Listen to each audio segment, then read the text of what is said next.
We continue our reading of Lest We Forget, a daily devotional by author George R. Knight.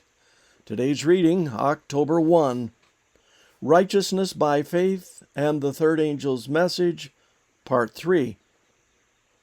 Here is the perseverance of the saints who keep the commandments of God and their faith in Jesus. Revelation 14:12, New American Standard Bible.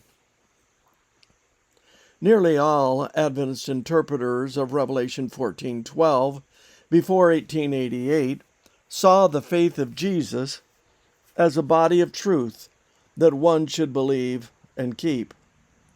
Most often, however, Adventists didn't spend much time on that part of the verse. It was the part about obedience to the commandments that got the most attention.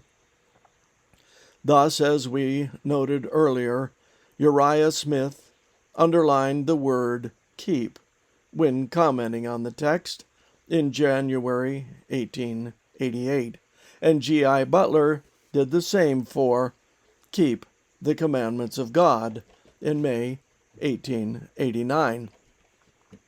Such an emphasis followed from their view that the Sabbath truth in the context of the mark of the beast would be God's last message to a world ripe for the second coming.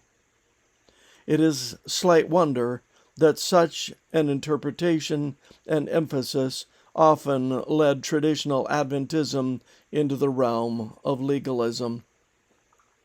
Such implications lay at the foundation of the vocabulary of their belief. Words such as keep, do, and obey, law, and commandments spelled in their minds the significance of the Adventist distinctive contribution to Christianity. It was that interpretation of Revelation 14:12 that came under fire in 1888. Out of Minneapolis would flow a new understanding of the central text in Seventh-day Adventist history.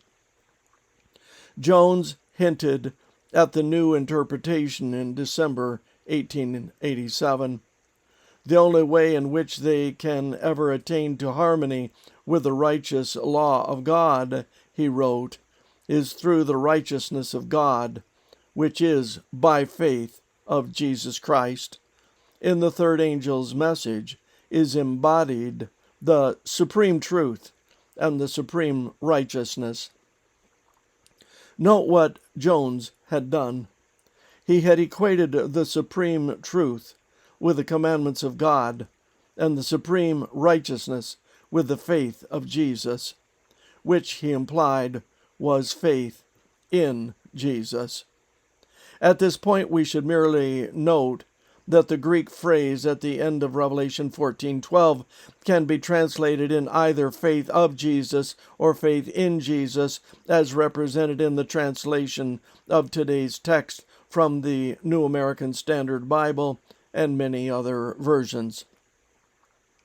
Thought question for today: what are the implications of faith in Jesus versus faith of Jesus? What difference could those implications make in your life? This concludes our reading today of Lest We Forget.